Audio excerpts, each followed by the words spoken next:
Really busy day on a Monday for the Milwaukee Brewers. Lots of information. We'll kick it off. Devin Williams. Is he staying or is he going? We'll get that and a whole lot more on this edition of Locked On Brewers.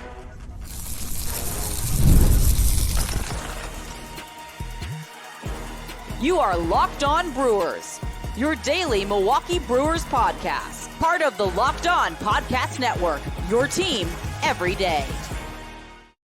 Well, we knew this day was going to come where there was going to be a flurry of Brewers news, and I wanted to wait until late in the day here on a Monday. Usually on Monday, during the offseason, I'll do the podcast, mid-afternoon or so, but I didn't want to do the podcast, and all of a sudden, some more news was going to roll in. And if I had done that, well, we would have missed a lot of what's happened here later in the afternoon. Good to have you along, by the way. Chuck Freeman, longtime sportscaster here in Wisconsin and proud host of Locked On Brewers, part of the Locked On Podcast Network. This episode brought to you by FanDuel. You can start any season with a big return on FanDuel. New customers can place $5 a bet, for $5. You'll get started with $150 in bonus bets. So you make that $5 bet, they'll put $150 into your account when you win that first $5 bet. Visit FanDuel.com to get started today. And the Brewers, it has been a busy weekend, but especially a busy Monday. But we're going to start with news, what happened over the weekend. Devin Williams. Now, some of you are looking at the Brewers and saying your knee-jerk reaction is, boy, the Brewers are being cheap by not giving him $10.5 million on his option. And this is just business. All right, this is business. This makes him even more of an attraction for a team out there, because he's going to end up making about 7.7 after arbitration. That's a business deal. It's a business. You know what? The players are looking for their best possible deal, but for the organization, it's not being cheap here. That's just the way it is in business. I mean, Willie Adames is going to find the best deal he can out there. And if it's for a couple of million more than the next place, good for him. That's just the way it is. But the Brewers aren't being cheap here. That's just being smart business. Why would you give extra money to a guy where he's probably not going to be on the team anyway? And to make that trade package look better, yeah, knowing Devin and just, I wouldn't say knowing Devin, but he plays with a chip on his shoulder. Okay, he does. He is a little bit of angry in him, and that's okay. Whatever motivates you. He's got a little bit of angry in him, I feel like. And he uses some of that as motivation, which is fine. Devin Williams is great. I don't want to see Devin Williams go. You don't want to see him go. But that's just the way it's going to be. The Brewers are going to trade him for some other pieces that they need, because whether it be Josh Hader or Devin Williams, they don't like to pay for closers. They just won't. And Josh Hader, well, I can tell you, he was frustrated year after year. He would never get a long-term contract extension with the Brewers. You have to go to arbitration every year. And yeah, it was frustrating for him. And I'm sure it's frustrating, obviously, for Devin. He's in the same situation. And arbitration, let's face it, $7.7 million for Devin Williams. When we have no problem, well, we do have a problem. Rhys Hoskins is making $18 million. Okay. But Devin, he's going to get 7.7. Who's more valuable to this team? Devin Williams is, right? But that's just the system. You got to play. You got to have 6 years of service as a Major League Baseball player. And if you make it that far, and then you hit the jackpot, then you start asking for 18 million and beyond. But yeah, Devin, he's going to get his money out there. Somebody just like Josh got his money with Houston. Devin's going to get his money, but the Brewers are going to get a nice package back. But obviously, we don't want, and this is not the Brewers being cheap. This is moving a guy like Corbin Burns when they didn't want to pay him the money. They didn't want to give him $30 million a year. And with Devin, same thing. They're not going to pay him $15, $20 to close out, because the Brewers' philosophy is, what's the shelf life of closers? Now, Devin might be different.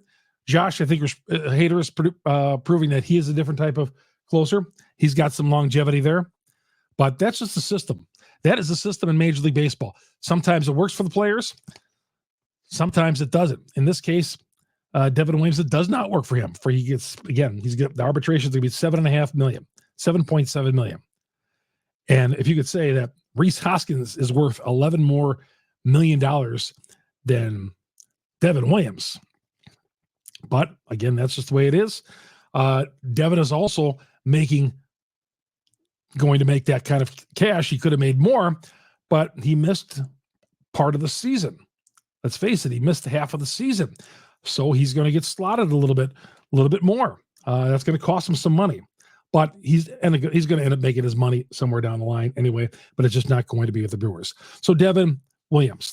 I didn't say Devin Harris, did I? Who's from Wauwatosa? Devin Williams. Not many Devins that I know of. Devin Harris and Devin Williams. But that's it. Devin Williams is, whether it's traded tomorrow or traded in February, he'll eventually be gone. Lots and lots of moves today. Lots and lots of moves. The roster is down to 36 right now. Several moves made. Some surprising, some not so surprising. We'll get to all that coming up next. And by the way, I think it's a no-brainer. We know who's going to be the closer, Trevor McGill. He's going to make about $2 million next year. He's going to make about $2 million in once his arbitration thing is settled. Yeah, that's just the way it goes. So anyway, we got a lot to get to with other Brewers news. We'll get to all that coming up next here. Locked On Brewers, part of Locked On Podcast Network. FanDuel college basketball is underway on Monday. So they'll receive some afternoon college basketball. But get ready to tackle any type of sport, the NFL, you name it, with America's number one sports book, FanDuel. Because right now, new customers can bet $5. You bet $5, you get $150 in bonus bets if you win your $5 bet. Let's say you bet Kansas City tonight and the Chiefs win, covered at 9.5. You get the $150 in bonus bets deposited in your account. FanDuel Sports app gives you everything you need to place live bets on the NFL all in one place. Like last night, the Vikings, they're down early, 7-0. Fumble return for a touchdown. Well, you get better odds. You were getting plus money with the Vikings. If you went on the Vikings last night, I know as Packer fans, it's tough to go on the Vikings, but I'm saying if you're letting your wallet do the thinking, you get all the latest stats and the live play-by-play and so much more right on the app with FanDuel with their live bidding. So visit FanDuel.com to join today. Again, you'll get $150 in bonus bets when you win your first $5 bet. FanDuel.com. Never waste a hunch. Make a moment, even more with FanDuel, official sports book partner of the NFL. Chuck Freeman here on Locked On Brewers. Good to have you along here on a Monday with all this news rolling in. And by the way, whether you're viewing us on YouTube or on one of our podcast downloads on the platform, you're listening to the audio platforms are on. Wherever you download your podcast, we are there. Google, Spotify, Apple, all the major and minor platforms. We're the number one Brewers podcast on the internet because of you great Brewers fans out there. And of course, if you download us on the audio, we're there on YouTube page, our growing YouTube page. Please subscribe to Locked On Brewers on YouTube. Hit the subscribe button, hit the bell. That'll alert you every time we drop an episode here on Locked On Brewers. All right, we'll start. Again, there's so much news. Eric Haas over the weekend, the Brewers did decline the $3.5 million option. Still could come back. Haas, the Brewers don't have a backup catcher as of right now. No backup to Contreras. Obviously, that's going to change. But Haas, defensively, brutal throwing guys out at second base. I love his bat, but he couldn't throw anybody out at second base. He was one of 19, I believe it was, throwing runners out on the base path. So the Brewers declined the $3.5 million option on him. The one I was surprised about today, Colin Ray. The Brewers did not pick up the $5.5 million option. Now, I heard some rumblings in the last couple of weeks that this was a possibility. And I was surprised at that. And my only guess is that they feel they have younger options at this point. But Ray has been a steady pitcher for them the last 2 years. I know he's 34 years old, but a steady option. So they gave him a 20% buyout. They gave him $1 million to go away instead of paying him $5.5 million to stay. I don't know. I don't know. Colin Ray at $5.5 million. That's still kind of a head scratcher for me. I don't know how you feel about it. Drop your comments, obviously, either on my Twitter page, Chuck Freeman, FREIMUND, or leave him on the YouTube page. But that was a big head scratcher for me. So he'll become a free agent, Colin Ray. The best of luck for him. But whatever role he was in with the Brewers, he thrived. He was not on the postseason roster against the Mets. I imagine if they would have moved on, they would have found a spot for him. But a guy who was the number 3 starter on this team didn't make the postseason roster. They had better options they thought that were going to start. And obviously moving forward, Colin Ray did not fit into their plans. So they took the $1 million buyout instead of paying him $5.5 million. Rob Zastryzny, well, he was waived, signed by the Mets.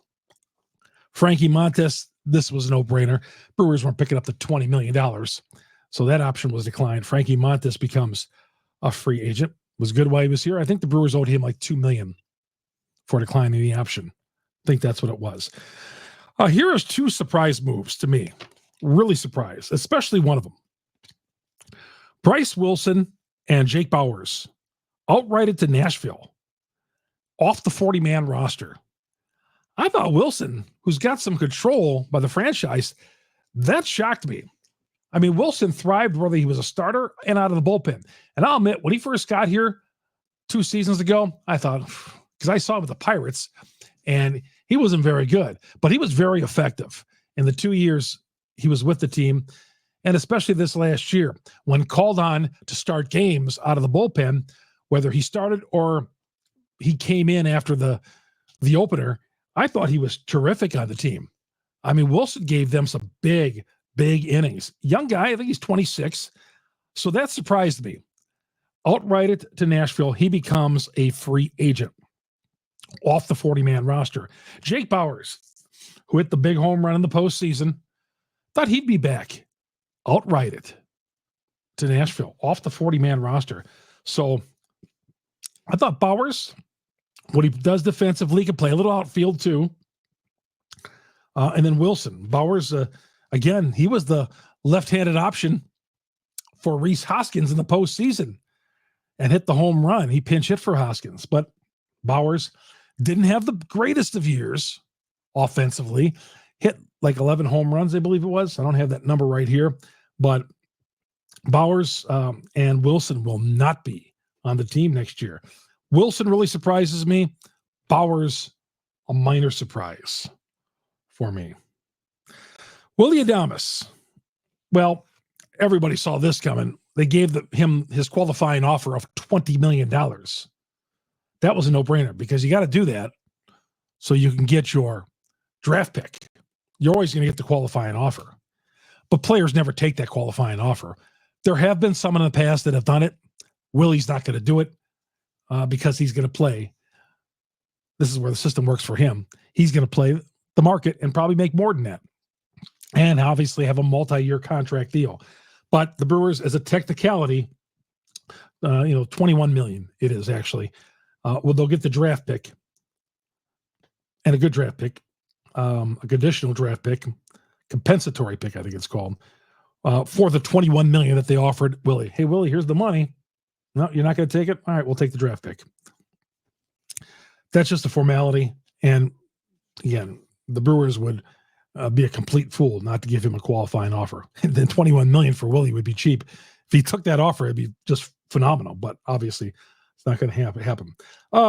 Gary Sanchez. Instead of giving him $11 million, they chose the $4 million option on the buyout. 11 home runs, 245 at bats. They save about $7 million there. Gary did what was asked of him here. Batted in the heart of the order. Hit some big home runs. 11 home runs. Batted 245. I thought Gary Sanchez had a nice year. I believe he hit 19 the year before with San Diego. So Gary had a nice year, but does not fit into the plans. Where the Brewers, again, without Sanchez and Haas, they don't have a backup catcher. Could it be Jefferson Quiro, who's coming off the injury? Still, I think he's got to prove himself with the injury down at AAA. But could he be the backup? No, I think they will still go out and find themselves a veteran backup catcher who's going to be, what's the word, economical with the Milwaukee Brewers.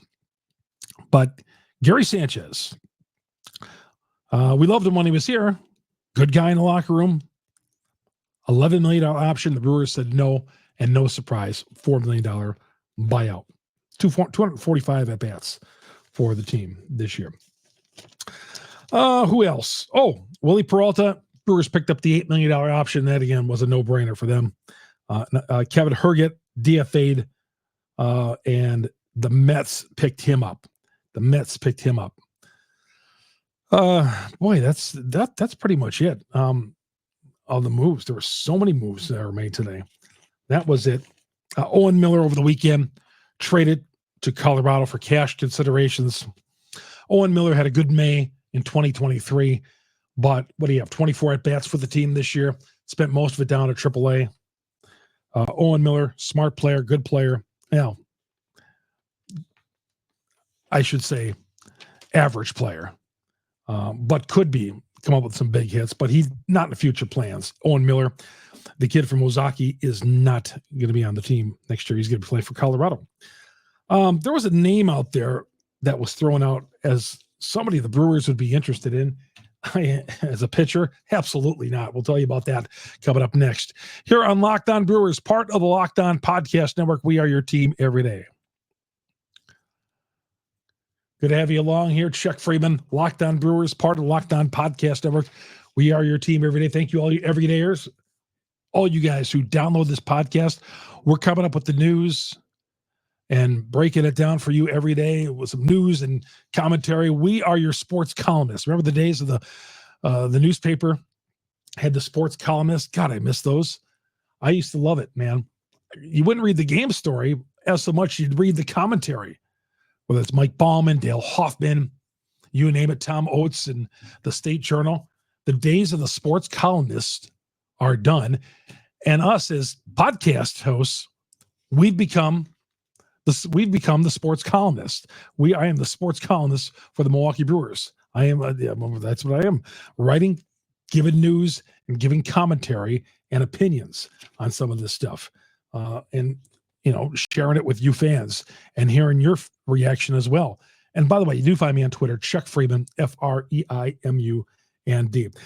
No way do I Max Scherzer on this team. Max Scherzer is one of those names that's always tough for me to pronounce. Max Scherzer. You can't say it all together. Max Scherzer. He's 40 years old, free agent. The Brewers, unless you get that guy for some bottom of the barrel cash, you better not be signing Max Scherzer. No, if we're getting younger in the pitching staff, Max Scherzer is not the way to go. Maybe 10 years ago, would love to have him. Not now. November 22nd is the day for contract tenders. That's the next big date. That's the Friday before Thanksgiving. I remember last year I was down in Chicago. Shannon had to go down to a conference, so I did my podcast that day in Chicago. We were waiting because she wanted to go out and party on the town. I was like, man, I got to wait to see if Brandon Woodruff's going to be on the team and do this podcast. So waited, and there it was. It finally came down, the bad news that Woodruff was not tendered for the following year, but he later, obviously, the Brewers did give him the 2-year, $25 million deal. And of course, with not having Colin Ray on the team, maybe they feel that Brandon Woodruff is along far enough that he's going to take one of those positions in that starting rotation. You like to hope they will. They've invested some money in him already, and hopefully he's coming along all right. But like I always say, I never can count on a player coming off a major injury who's missed that amount of time. But contract tenders will come up on November 22nd. All right. Couple of other notes here. The Gold Gloves handed out, and I was stunned. Not because these two didn't deserve it, but I thought they would pay the Milwaukee tax. And the Milwaukee tax, as you play for the Milwaukee Brewers, you sometimes don't get recognized. You don't get recognized. Craig Counsell should have won Manager of the Year 3 or 4 times with the Brewers. went unrecognized. Sal Frelick deserved it, got it. Bryce Terang deserve it, got it. First time since 1979 that the Brewers have had 2 Gold Glovers. Great. These postseason awards, as I've said, I don't put a lot of. It doesn't really mean a lot to me anymore because we've won postseason awards and other things, and no championships. But the Gold Gloves, the Brewers, if you look through their years, I think the last person to win a Gold Gloves, Lorenzo Cain, he did that in, I believe, 2019. And then Carlos Gomez in 2013. 2 phenomenal outfielders who could win a Gold Glove every year they play. But you look back, and Cecil Cooper won Gold Gloves. Sixto Lezcano, maybe the greatest defensive right fielder in Brewers history. I know some of you guys watching this maybe have heard of the name Sixto, but Sixto was unbelievable. Sixto Lezcano was unbelievable. I still say the best defensive right fielder, and he could hit too in right field history. So Frelick, the right fielder, he was terrific out there, hustles. He's not Sixto, because Sixto could gun players out at third, at second, people stretching it out. Frelick is good, and he deserves it. He's flawless out there, and I'm glad to see him honored. And Terang, obviously, Bryce Terang, hands down, no-brainer. Frelick, I was unsure if he would get it. Terang, well, again, with the Milwaukee tax, you just never know the way these Gold Gloves are handed out. But Terang certainly deserves it. Should have won it last year. Spent some time down in the minors, but Terang was, I thought, the best defensive second baseman in baseball last year. But it was good to see, great to see. And, of course, that's going to work against the Brewers when arbitration time comes around for both of those guys, because that'll be another chip that those guys could use for bargaining power. That's not my problem. That's the Brewers' problem. But 2 Gold Glovers on the same team. That is fantastic. All right, I think we got all the Brewers news covered today. I mean, there was so much that happened over the weekend. And, again, the Max Scherzer news, please. And I hope nobody, again, I'm tired of getting these guys, these over-the-hill guys at the end of their careers and trying to think they're going to find the fountain of youth in Milwaukee. We tried that this summer, and that just doesn't cut it for me anymore. So going younger in the starting rotation, I'm fine with that. They got some good arms. The bullpen with Devin Williams, obviously we're going to monitor that. But again, like I said at the top, don't be thinking the Brewers are cheap on that. That's great business. Great business. Why would you pay a guy $10.5 million who's not going to be on your team if you pay him 7.7 and make him a more attractive package out there? You get a more attractive package out there for a team. $3 million is $3 million.